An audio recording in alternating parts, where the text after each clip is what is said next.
Hello, everybody, and welcome to the next podcast episode of Back to the BTCC. We're finally back. With me is Ben. Say hello. Hello. This time we're going to cover the 1996 season. So you may notice last time we did the 98 season. We're going back a little bit.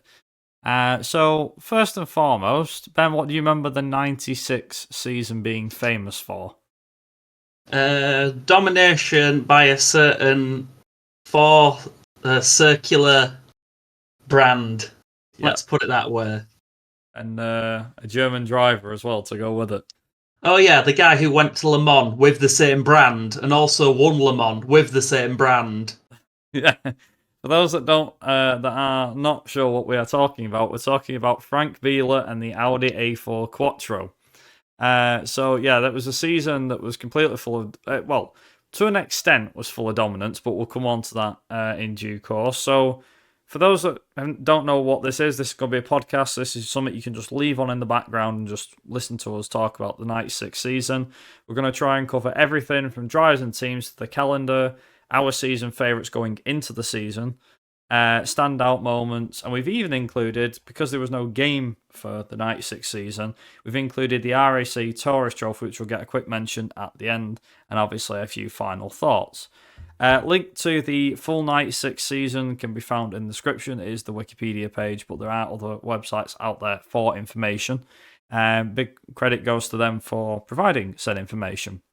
Anyway, let's get into the drivers and teams. So, as per usual, the drivers and the teams are the main thing that make up a season. We're going to run down through the drivers and teams now. So, on the BTCC manufacturer grid, we had John Cleland and James Thompson driving the new, at the time, Vauxhall Vectra for Vauxhall Sport. We had Alain Menu and Will Hoy driving the Renault Laguna for Williams Renault Racing. Volvo entered its 850 20 valve, now in a saloon format, which was a bit of a disappointment to many, but regardless. And that entered with Rickard Rydell, Kelvin Burt, and Jamie Davis. We'll come on to Jamie Davis in a short while, and they raced for, obviously, Tom Walkinshaw's team, Volvo 850.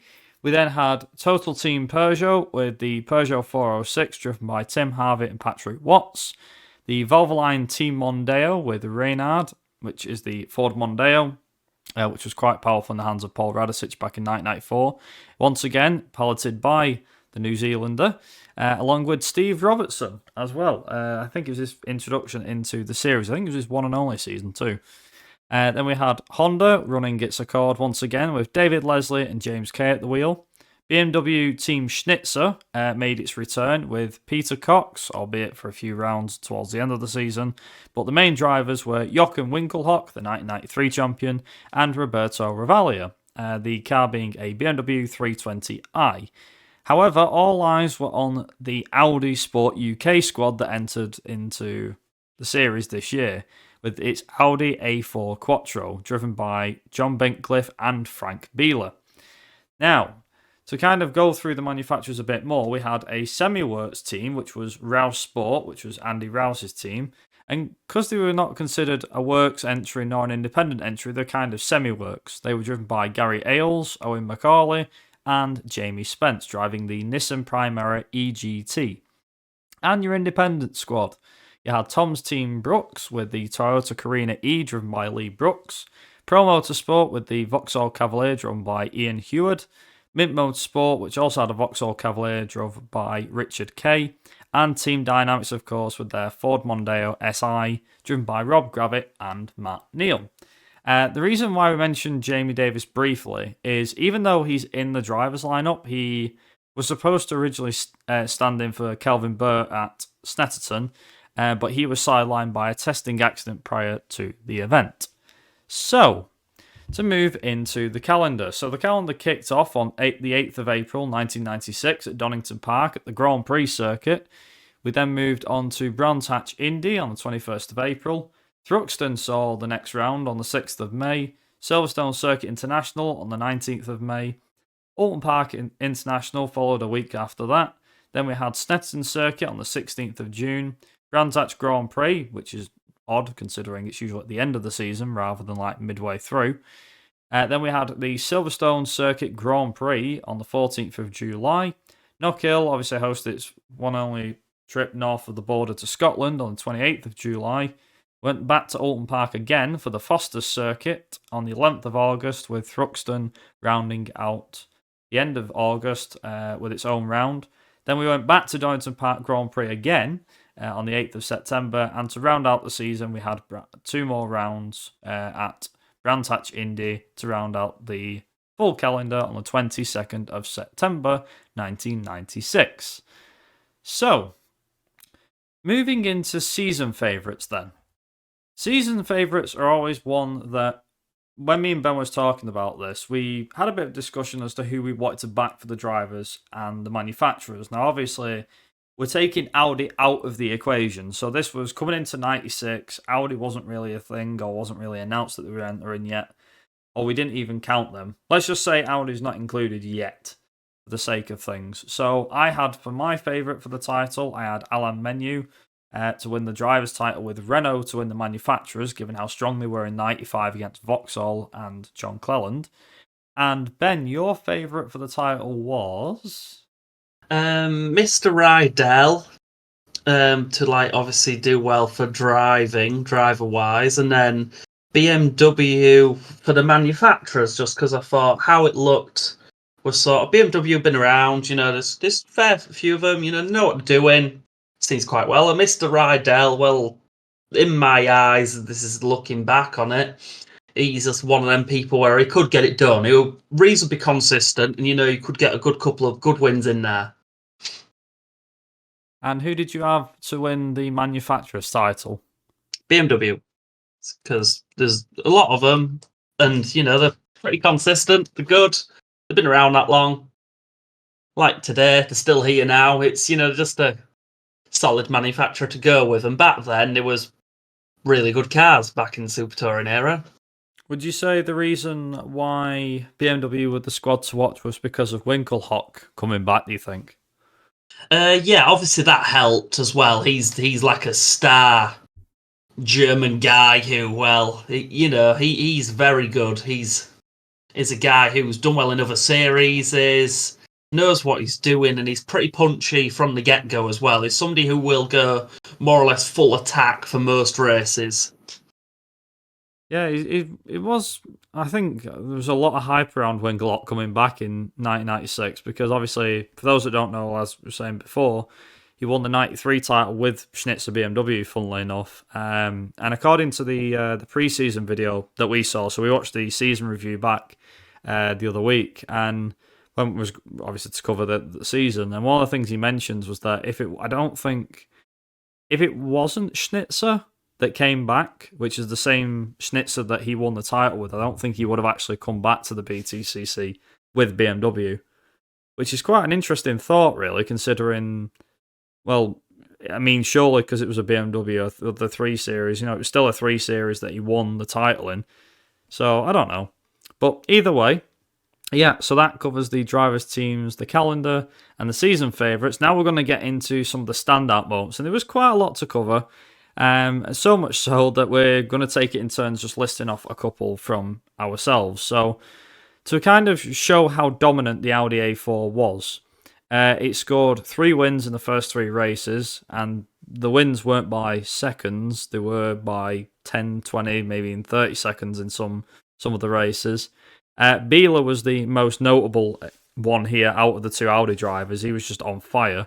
Most of the field, for context by the way, were running either front-wheel drive cars or rear-wheel drive, and Audi obviously brought its 4-wheel drive system, which I don't think at the time any team had ran up until that point, and Audi had proved in the previous year that it was, and during 96 as well, that 4-wheel drive system was very good, not just in the British Touring Car Championship, but in other Touring Car Championships as well. So yeah, there was that. That was the first point. The second one was that we had Winkelhock was the actual first non-Audi winner, as he won the feature race at Brands Hatch Indy, which was round 4. We also saw during qualifying for race 2 at Thruxton, so this is a bit further in, that we had a smashed up Audi, and it was Biela's, as he apparently spun on oil, which at this point in time, bear in mind it's right near the start of the championship, so you think, anything can happen, is it going to ruin Biela's chances? Turns out it didn't. It just improved him even more, and got him obviously a lot more, I guess, what's the word? Excited, I guess? A bit more hyped up to win the season and to win more races. So I think it really, rather than knocking him down, obviously a lot of drivers take it in the stride as he does, but I think for him it really cheered him on a bit and encouraged him to drive even harder and race harder. But yeah, what about you, Ben? You got any other pointers? Yeah, for me, it's like Biela was originally disqualified due to a complaint by Renault, and they were the main team. There was other teams as well were sort of not happy. Looking into the 4-wheel drive system, it was overturned though. Obviously, this was early on in the season. I think just before Thruxton, so that's before rounds 5 and 6. So that was quite interesting. Obviously, the teams noticed something good about Audi's 4-wheel drive and they're going straight on the attack. It's the thing we sort of can see, they're not happy about this. So BMW, they got a nice 1-2. However, in round 6, that was interesting to see. Sort of that was showing them. Biela was in third, though. He started last and had a 10-second penalty. So, the Audi's not exactly slowed down at this point if it's gone from last to third and got 10 seconds added on. It's really insane. Audi then got a weight penalty at round 7. Surprise, surprise. They seem a bit too dominant, so they gave him a nice little weight penalty. And this stayed from onwards. Then we had a new winner, Kelvin Burt, which was nice. He won the sprint race at Silverstone. Sadly, the Silverstone sort of stuff, I think it was on during the F1 weekend, so the coverage for that is very hard to get hold of and a bit annoying. There's probably somewhere, or somebody might write in the comments somewhere to get hold of it, which, even better, I will watch it if they do. So yeah, the feature race was really good as it was wet, so that's obviously how it is nowadays. If it's wet, there's some fun to be had. And they're my main points at this point. Yeah, I think with the Silverstone one, I think it was, so at this point in the season we had, we only had a couple of different race winners, but Biela, you could tell, was on a charge. And I think it was later in the season when they had the Grand Prix weekend itself. So I think the earliest that Silverstone one was a lot. It was on TV at the time. I think it was the later round that actually had, because I think this was the national circuit. So I think when they had it at the Grand Prix circuit, that's why. Yeah, the Grand Prix was when there's basically no coverage. Yeah, exactly. But either way, regardless, some of the other points from the season to include. So Alton Park was a big talking point during this one. So Alton Park, for those that don't remember or haven't seen it, you probably have. If not, go and look it up. But Alton Park had quite an interesting weekend because it saw a huge crash for Paul Radicic and Will Hoy at the start of the first race. However, the main talking point regarding Alton Park was Kelvin Burt. He had a huge accident. I think it was 100 miles an hour that he hit the tyre wall at, or 90 miles. It was bloody fast, let's just put it that way. The car went in backwards. It knocked him clean out, and it obviously had to sit out one full round, as we said before, with one of the drivers, replacing him. But yeah, it was pretty bad. Not only that, though, in terms of the privateer stuff, though, we saw Richard Kay have a huge crash in the feature race as well. So it was not exactly a great weekend. In terms of action, there was a lot of it, but obviously seeing Burt get knocked out, Kay have his massive accident, which, by the way, for those that don't know, privateers back in them days, they weren't well funded. It's not like now with the independents versus the manufacturers teams where things are kind of balanced. Back then, privateers and all the money that they had went into touring cars, and yeah, if you had a massive smash up, that could potentially write off a season if you were very unlucky. There was one upside to Alton Park, which was that Rickard Rydell took his first win in the Volvo. in the feature race, which was nice. And one thing to point out is that after just 10 races, Biela had a 43-point lead, which doesn't say a lot in terms of today's standards, because 43 points is a hell of a lot given its point system. But back then, that was at least 2 race wins or more, and that's after 10 races. So you can imagine it is quite a lot of points there or thereabouts. But yeah, you got anything to add, Ben? Yeah, obviously that was insane. The point advantage is just silly. The Thompson and new Vectra, which kind of interesting that Vauxhall have changed completely. That's quite interesting. They managed to get a win as well at Snetterton. It was a very dramatic race, and there's quite a big collision between Menu, Rydell, and Rivali, which saw all 3 of them retire. That you can definitely find that on YouTube. I think it's like the first corner, and they all just hit into each other. It's like the Renaults sort of squash as such, and then you see him just spinning and just go bang straight into the wall, and it's not good. Yeah, it was like the definition. It was like the definition of destruction derby, wasn't it? Yeah, definitely. There was chaos going on. This allowed Thompson, Biela, and Cleland to finish in the top 3 because everybody else in front of them was no longer. Menu got on the winners list at Brands Hatch GP. That was round 13. It was quite interesting. It showed like Renault sort of become like the 5th different manufacturer to win a race this season. So it's quite nice variety going on. This then became a double victory for Menu and Hoy, rounding out the podium.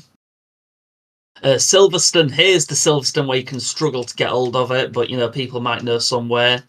Saw a double set of new winners with Rivali and Leslie, each taking a nice little win in between like the F1 stuff that was going on. It's nice to see him as a support.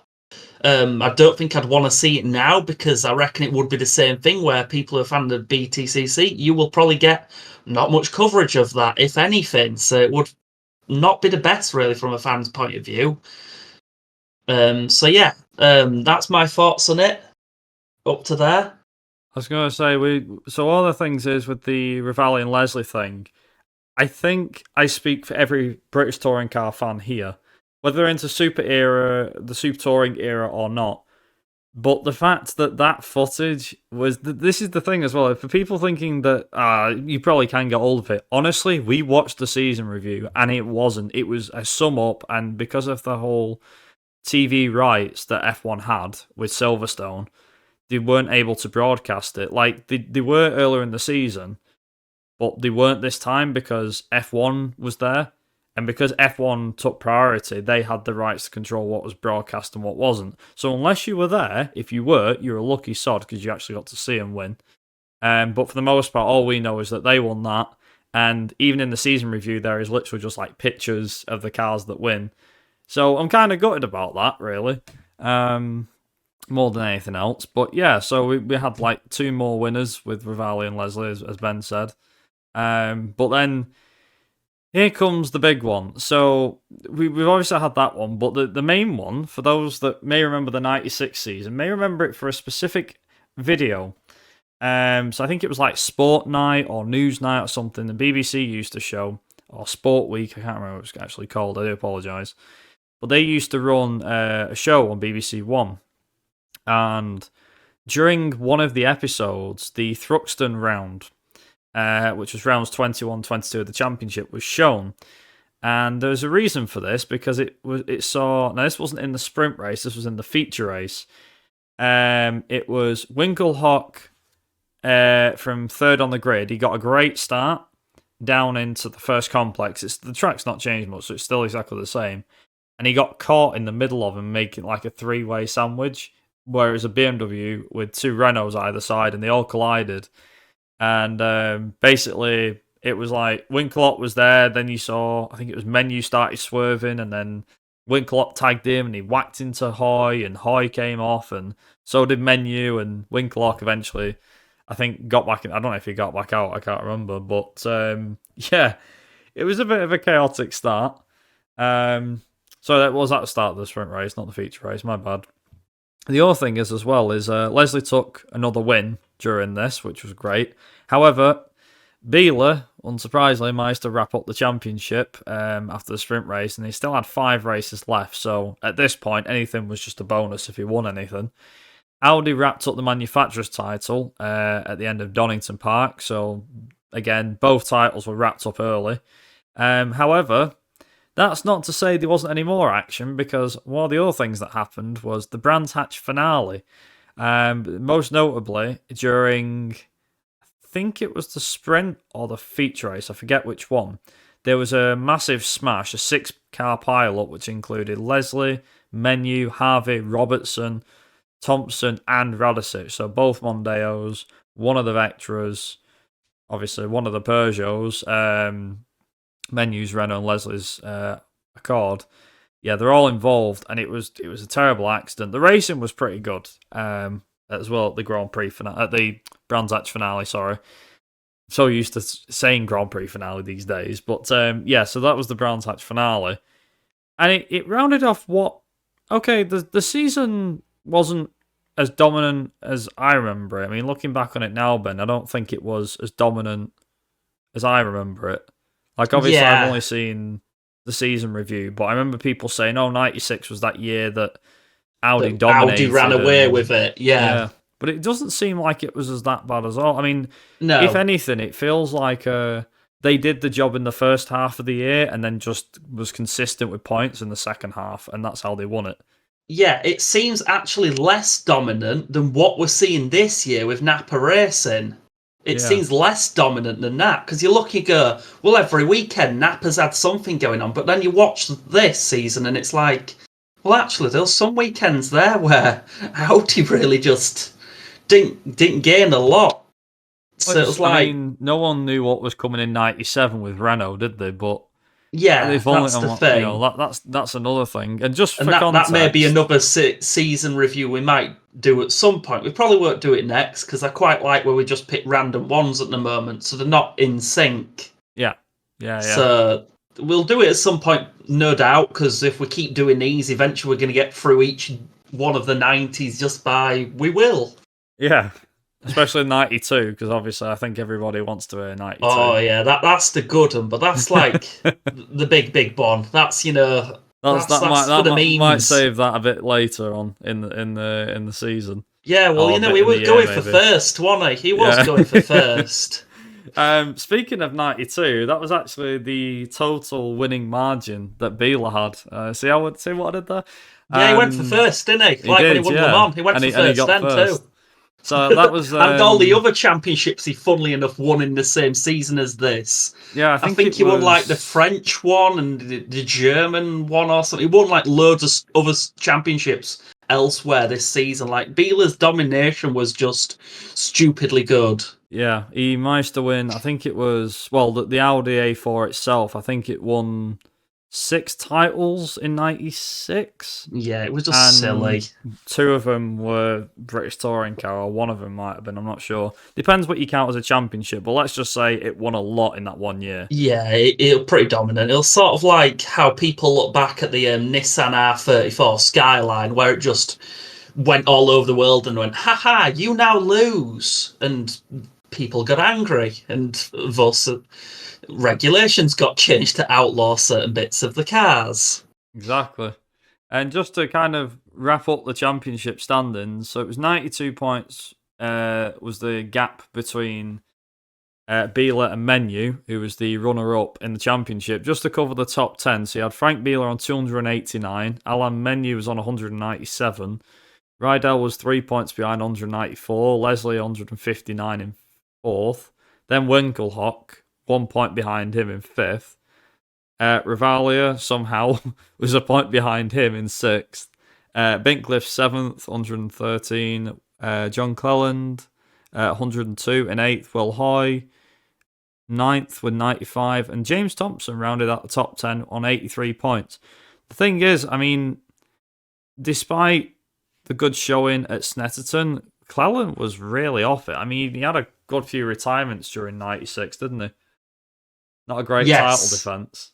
Yeah, it was very interesting to say, like, how it worked out, really. It was more than what people have said, and like you actually watch it and you realize it was a bit different than how it's been worded to be by people who was around back then. I think they start looking and go, oh, remember like the glory years and all this, but really if we look back, it's like definitely the glory years, but it's not as much glory for Audi as people said. That there was a good bit in of going for it at points. Just as a context, by the way, apart from the first race at Silverstone, which was round 7, Biela never finished outside the top 10 once, other than that.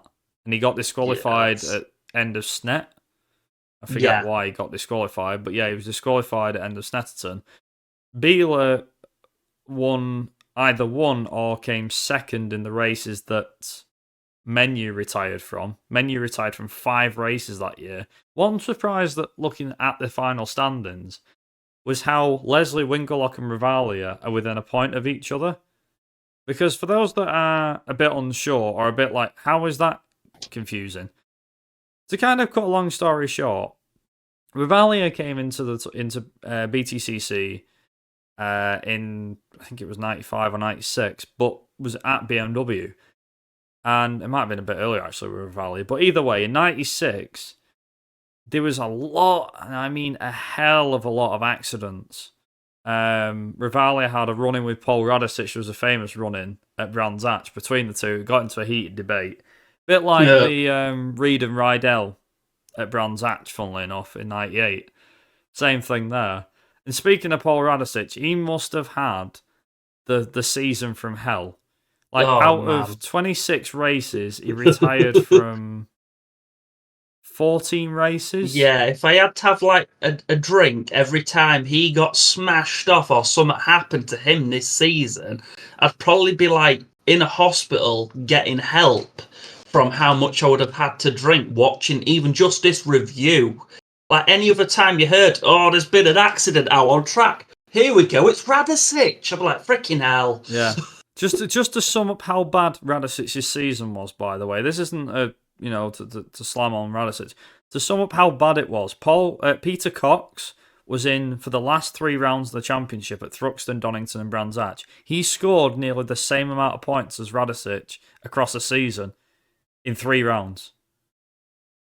Yeah, that to put that into context, like that's just. I mean, a lot ridiculous. of the time, Radicic did get taken out by other people. I will give him credit that I think some people literally would see him in front of them and think, screw it, I'm off up the inside, and if I bash him off, it's only Radicic. Yeah. It seemed a lot like that watching. It was like some people really didn't give a crap where he was on track. I mean, it's weird as well. Like there was a massive gap from Rivalli down to Bincliffe, so it showed you. I mean, it showed just how good Biela was. Like Biela to Bincliffe was what 176 points. That was the gap. Yeah, that's just insane. Which was a lot. Bear in mind the winning margin was 92 points over Menu. So it's like that's silly as well. I don't think like in my lifetime of like properly investing myself and watching everything since 2003, I can't think of anyone ever having that much domination.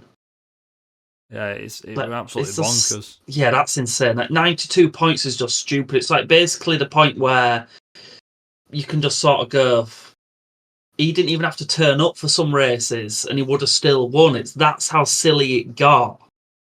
Just to put it into context, by the way, whilst we've mentioned the main Drivers' Championship, we're going to obviously make a mention over to the Privateers Championship. So Lee Brooks was the Privateers champion, ahead of Richard Kay and Matt Neal in 3rd, with Rob Grabbett in 4th and Ian Hewitt in 5th.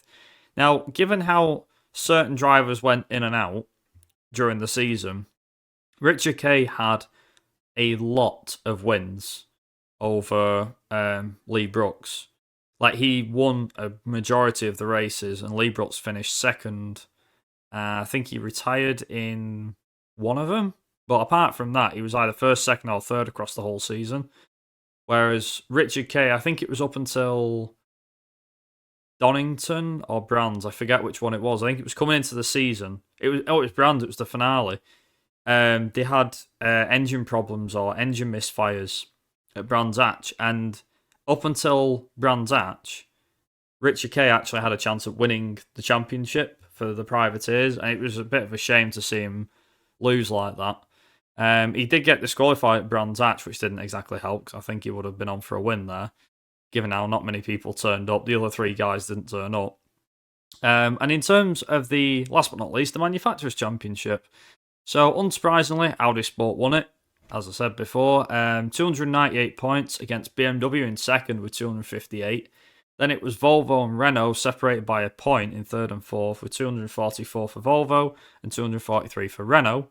Honda were next on 201 with in fifth. Then it was Vauxhall, which was a disappointing end to the year for them, a disappointing season for them, given they won the previous title in 95.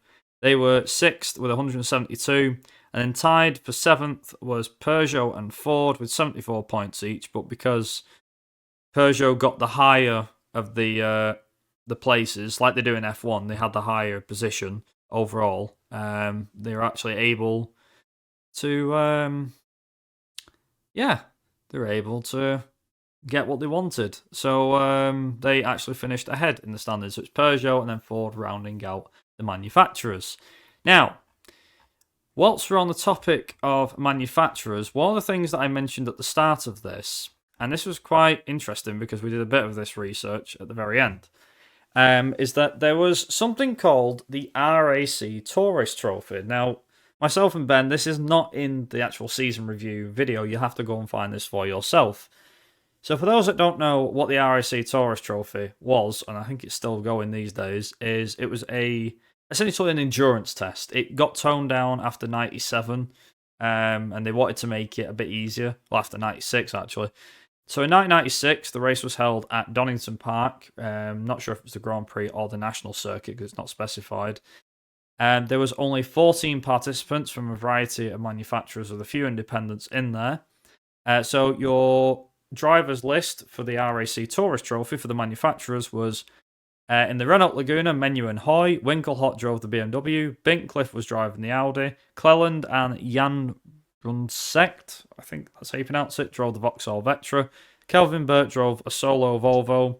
We had Marco Werner and James Kay driving the Honda Accord. Warren Hughes, who would later be known driving for the MG squad in the mid-2000s, early to mid-2000s. He drove the Valvoline Ford Mondeo. Tim Harvey drove a solo Peugeot 406, the Total Team Peugeot team being the team he drove for. In terms of the independents, we had Eugene O'Brien driving a Honda Accord for Yap Motorsport. Ian Heward and Hamish Irvine drove Vauxhall Cavalier GSIs for Pro Motorsport and Mint Motorsport, respectively. So there's not a lot of information known about this race other than who won it and how long it was. So the race in total was 80 laps long, which was it's a behemoth. Given back in these days, Ben, it was 20 laps at most, or 25 laps for a sprint. Yeah, you got there and you didn't go further than 20. Like, you rarely saw anything upwards of that. So that's just insanity. 4 times the average race distance, of most race they could possibly do.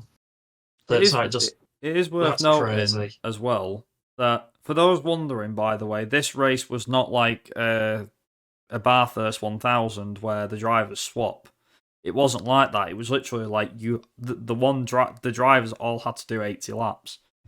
Unsurprisingly, believe it or not, no Beeler. BMW was there, but it wasn't a BMW that won. It was a Renault. It was Menu who won from Kelvin Burt, surprisingly, in second, and Bincliffe taking home Audi's honours in third.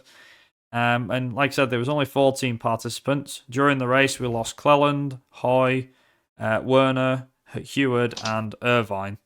So, fair to say that we lost 2 out of 3 independents. We lost 3 of the big boys. But, it's worth noting, by the way, Menu went on to win the 97 Tourist Trophy, also at Donington Park as well. But, Ben, just to ask you this one then. So, the RAC Tourist Trophy, obviously, we only just found this out not long ago, but if that made a return today, or if a race like that was held today with today's cars, do you think any of the cars could last the distance? It would be interesting because I reckon it would have some issues nowadays with something like that long. I reckon the hybrid systems on some cars would just give up and quit. So I think that would be quite interesting, but I'm pretty sure like a fair amount of the field would probably finish. I'd at least say you get like 10 or 12 cars should hopefully get to the end. I'd give them credit for that nowadays, but 80 laps is just insanity. Yeah, it's pretty mad. I mean, I can't imagine.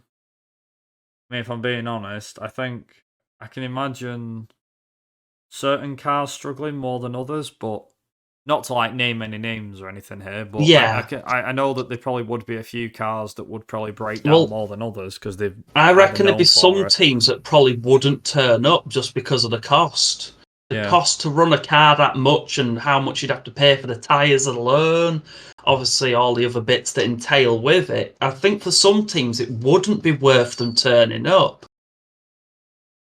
Maybe not, but But then if it again, was like a it's double points race or something daft, then you'd probably see everyone turn up, even if they couldn't afford it, just because if somehow something happens and let's say pull it out of a hat because he's on my memory at the moment because of how sad it was that he didn't get the victory he deserved because of his car breaking. But imagine if Dan Lloyd won like a double points race on this like insane thing.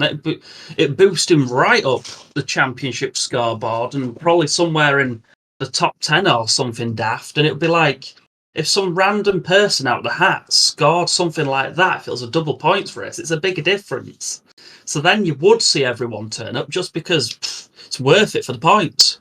Can I be honest? What I think a good thing that by the looks of it anyway, judging by the drivers, is I feel like if it was ran in the same format, so say there was a race at Darlington Park in November every year, or it was at like Brands or wherever, and it was like 80 laps or 100 laps if it was Brands at Indy, I think it'd be a good chance to get new blood in. It'd be like, not to compare it to this, but I think it would be similar to how F1 does their tyre test at the end of the year, where they can get new drivers in or drivers that are up and coming. So, like, you might have guys from the, I don't know, the mini challenge, for example, or for British Formula 4 from the support packages or even the Porsches, to do like to maybe like give them a chance to step up, something like that. Because I know that touring cars these days doesn't really have test drivers, but I think if that format was to run today, I think that would probably be a good way of doing that. Like, we don't really, I mean, we have tyre testing the BTCC these days, but something like this, I think, would go down quite well. And plus, as well, if I'm sure with the fan base that British touring car has, I'm pretty sure people would pay to go and watch it because it's a race. It's not like it's not like a tire test where the cars just lap and they come in and then it's like, I mean, technically it would be like that, but all the cars would actually be competing. It'd be interesting to see. Like you said, you might have someone win it who's never won before, or if it's got points on offer, bloody hellfire, there's nothing that stops all the nothing that stops the big teams showing up. That's for damn sure. That's what I mean. Just imagine if like it became some sort of insane thing and someone got past like who's maybe won the odd race in the past or come close, like Patterson or something daft. And then all of a sudden they win the race, gain the double points, and obviously they've won this big enduro race, which, if you hype it up enough, could become like one of them special standalone events, what a lot of the big championships have, like you say, like Bathurst. You could promote it in a similar sort of fashion where if you make it a standalone special sort of, hey, look, it's a big enduro thing, then it could become a thing in itself if they brought that back. That would be like, and add it's part of the championship as well, and it makes it a bit more interesting. Like say, you make it double points, then that's it. It adds a big thing to it. Then Le Mans double points, Bathurst. I'm pretty sure that's double points. You just do something with it, make it a big thing. You get people there. You could probably make people pay an extra £5 a ticket, maybe more, if you're really clever. That's it, isn't it? There's probably a way of selling it. Touring cars is pretty good at doing it. Oh, But, yeah. yeah. Any final thoughts on the 1996 season? that you can think of? Um, Good season, bad season? What oh, would you yeah, I rate it? loved it. Yeah, I loved it. It was brilliant. Like, I wouldn't say there was any weekends that obviously what was shown in the highlight package. It showed all the weekends and it showed everything. I wouldn't say there was any of them apart from obviously the F1 bit, but we spoke about. It is what it is. Yeah, it was just brilliant. Every single like weekend, there was something going on. And I noticed there was a bit more. A lot of the drivers back then were a bit more to them because they'd film them and you'd see like Winkelhock, like you said, and Radicic obviously having a little come to moment.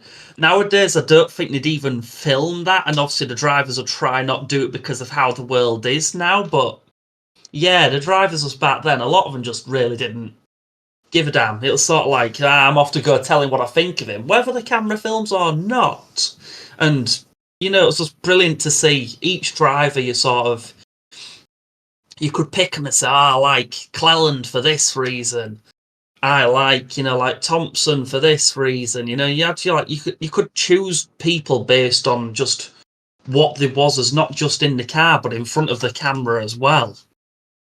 Well, that's it, innit? I mean, then again, I suppose it depends on how social media is these days and how, we didn't have all the social media back then, but... Yeah, but you can avoid social media and just watch the weekends. Like back then, they covered this. I'm meaning more from coverage of what's on this. Like, yeah, social media is a thing, but let's say you've got like some person who literally doesn't believe in social media. They're either, old where they just can't be bothered with it, or the young where they can't be bothered with it because they think, you know what, I actually don't care for any of the.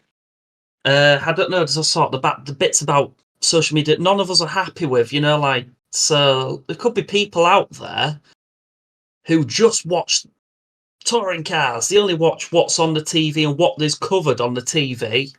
Don't see any of the social media presence, and your view on the drivers based on that. Nowadays, I wouldn't say they give enough of them sort of that push. You get the ones who are top of the grade, top 10, but you don't see like some people like De Leon. You don't see much about, oh yeah, he's this sort of guy. You just see every time he's come off the track or he's not doing well, you see him just looking not happy with himself or not happy with X thing, what caused it. It doesn't show him like walking around going, hey, you took me off. I've had enough of you. Yeah, there's not. There's none of that. They are quite mature these days, but again, it's just the difference in the driver, I guess, and yeah. the Last attitude time they've you had got, that really. sort of coverage was Plato, obviously with his going offs with Neil. Is from what I can remember, that was the last time it still used to show when something kicked off track, and the camera would go, "Oh, quick, let's catch up to them and film it while them two were going for it." Yeah, exactly. Well, I can't think after that. I don't think they've done it since. Probably for many reasons. They probably got told by the TV company. Yeah, they're pulling in the fans and the viewers, but it's getting close to the borderline. well, it's probably what it is these days. But either way, 1996 was known, I'm pretty sure, as everybody knows, it was obviously very well known for Frank Biela and the dominant Audi A4 Quattro that dominated the entire season. So from my side, I think apart from maybe the title fight being over before it really began, it was nice to see new winners. I mean, the thing is that even in 1996, despite the fact that one marque dominated, it was nice to actually see multiple new winners and multiple different winners, of course. And obviously there was a fight going on up and down the grid. It wasn't just at the front. It was obviously the midfield was very close because it's touring cars at the end of the day. And obviously the privateers even got their hand and fair share of the spotlight too. So that was always quite good.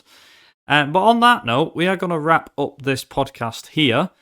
Once again, if you'd like to check out the 1996 Touring Car Championship stats or the information regarding it, I'll leave a link to that down in the description, and obviously a link to the 96 review that Duke Video has got. I can't provide a YouTube link, I'm afraid, because that would be illegal. So, yeah, that's the best I can do on that note. But on that bombshell, thank you very much for having a listen to this. We'll hopefully be back with the next one. Not sure when it'll be, but looking forward to having you all join us again for another episode of Back to the BTCC. So until then, thank you for listening. Have yourselves a great evening. And of course, as always, ta-ra. Bye.